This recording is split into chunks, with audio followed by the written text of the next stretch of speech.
if you're a pre-med, the reality is haters gonna hate, and they're gonna hate hard. You need to learn to deal with it. That's just how it is. Whether you're preparing for the CASPer test, for your interviews, really diligently working on the MCAT or your applications, there's always some ill-advised and or malicious hater who's gonna hate on you for preparing because they either don't need to prepare themselves, or they're trying to put you down, or maybe they're in the pockets of somebody who is making them do stuff to try to put you down. That's just how life is. When I started BeMo about 10 years ago, immediately had lots of haters. Lots of haters. Hate, hey, who are you? You don't know how to do this. You never had business. You're not a doctor. You're not a lawyer. You're this, you're that. Did I listen to that? No, I had a mission. I was on a mission. I wasn't on a mission to listen to idiot haters. I was on a mission to make a change in the admissions world and make sure that everyone gets their deserved access to higher education instead of having to go through these dumb admissions processes that cause bias, and they're not even able to assess who is good or who is bad. They're just BS. Looking back now 10 years, I'm so glad I ignored them.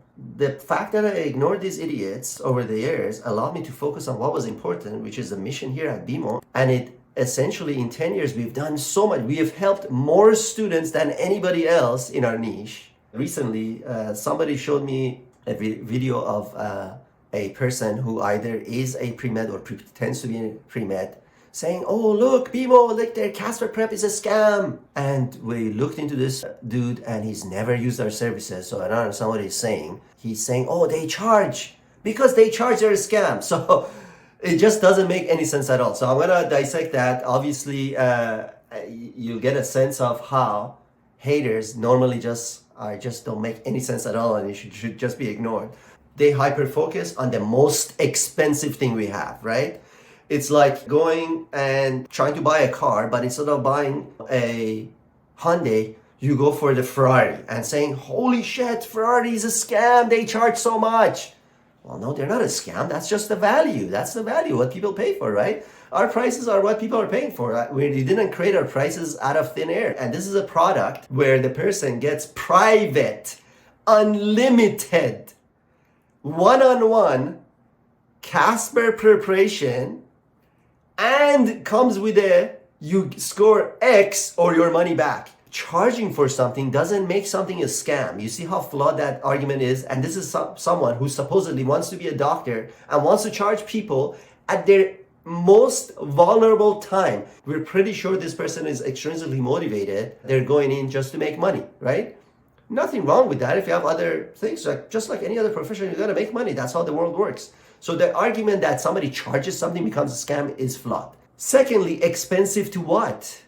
It's expensive for someone not to get accepted, have to redo the process, and miss out on a year of their life, which no amount of money in the world will ever buy.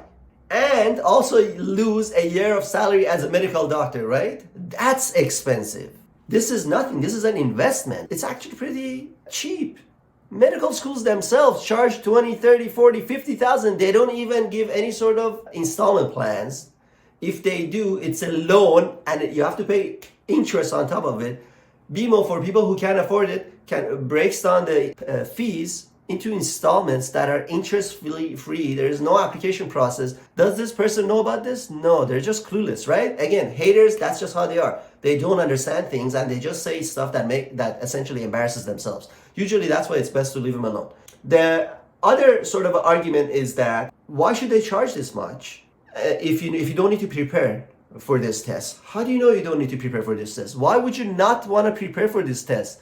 What is this, a test from Mars that you cannot prepare? Just because the administrator says you can't prepare doesn't mean you cannot prepare and you should not prepare. People can increase at least their practice scores by up to 23% just by doing 3 to 6 preparation sessions, which is doing a mock CASPer test followed by expert feedback, doing another independent mock CASPer test followed by, it's about strategies, right? People eventually will get the pattern and able to do well. In my opinion, most of these tests are socioeconomically biased. So people from a higher class, the elites, it's a behavioral type test. But for majority of us who don't know, we need to learn those sort of things that this test is trying to test and calls professionalism. because it's not a right or wrong. It's just that it's different cultural background, it's different upbringing, and normally the elites get it. That's why these things do normally cause bias and others don't. Secondly, this person also doesn't understand that in the US, schools don't take CASPer too seriously. It's not really even part of a major part or a specific score as part of the whole admission score. Whereas in Canada, where this test was first originated from, the original schools that use CASPer are all Canadian, and they actually take the CASPer so seriously in Canada that yes, if you don't prepare for it and score low, you get rejected outright without even getting invited for an interview. This person again doesn't know that because again, haters normally don't have a lot of knowledge. It's for each person to understand, do I need preparation or not? Not for some random dude online who's making hating videos to tell them what to do, right? You're responsible for yourself. If you think you understand it, you've done some practice tests, you're like, nah, I get it, I could score really well on this, don't prepare.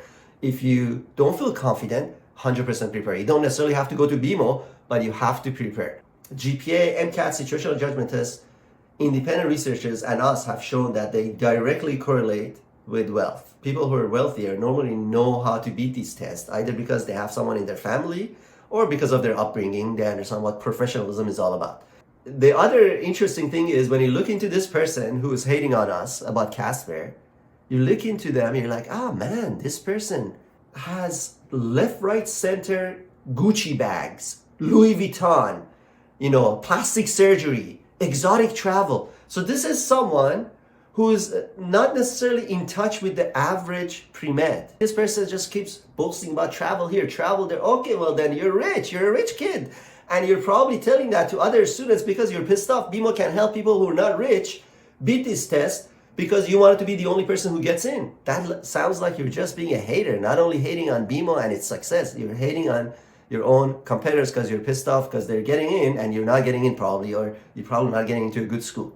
The other sort of problem with situational judgment test and supposed and observed bias is that it's not really able to detect the most important thing for a future doctor or any sort of profession, which is intrinsic motivation.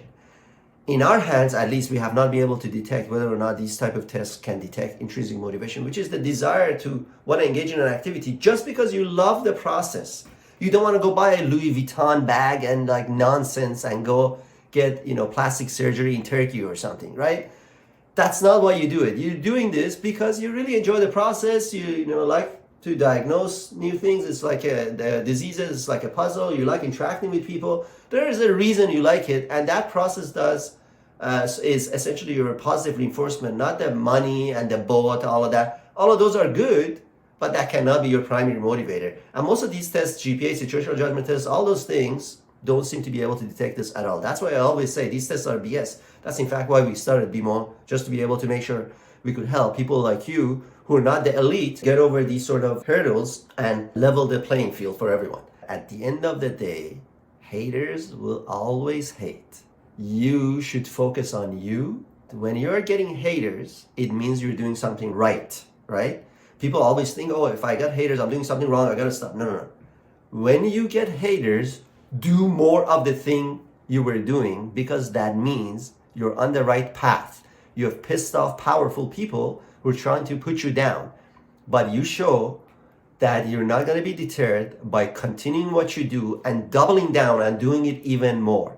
Every time I get haters, I get pumped up, I do even more. And this is the reason I actually enjoy getting haters, because they're a signal to me that we're doing something right. And it allows us to fuel our mission to do more and more and more. And at the end of the day, I know we're doing the right thing. I know we're doing good. I see the reviews. I get all the hundreds of emails every single month from students that thank us. We got over 5,000 at the time of recording this, 5-star reviews from people who actually love our services. So I'm gonna essentially not care about haters. In fact, they fuel the fire. You should do the same, because as you do better and better and better, you're gonna have a lot of haters. I know this because I've seen, some pre-meds getting bullied by people like this guy, for example, or similar to this guy.